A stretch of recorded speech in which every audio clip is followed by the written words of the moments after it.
Given the political noise surrounding this case, I just want to remind people of some of the facts. In 1996, when my sister Maria bravely blew the whistle on this group by reporting to the FBI what Epstein and Maxwell did to both of us, they hung up on the phone on her, and there was no follow-up of any kind. Bill Clinton was president. In 2006, the FBI came to us, finally interviewed us, and asked us both to be witnesses against Epstein. We were very anxious, but we agreed. And then we didn't hear back from them due to their infamous sweetheart deal. George W. Bush was president.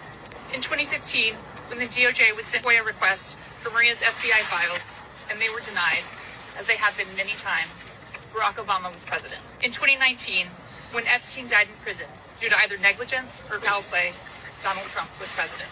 In 2023, Maria's attorneys sent a letter on her behalf to the government, requesting an investigation into the repeated law enforcement failures in this case, similar to what was done in the case of Larry Nassar.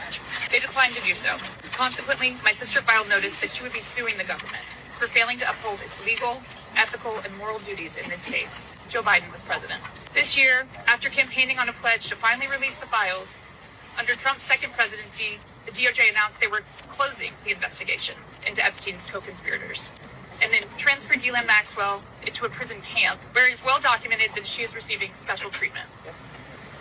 This is not an issue of a few corrupt Democrats or a few corrupt Republicans.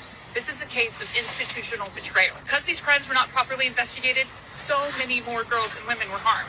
My sister, because of her bravery, was repeatedly threatened and lived in fear, with dire consequences for her health and her career. 30 years later, even as oceans of allegations and obvious truths have emerged, the government has still not chosen transparency. This is why we have all come together as one united voice to demand the release of all the Epstein files and to finally bring the truth out of the shadows.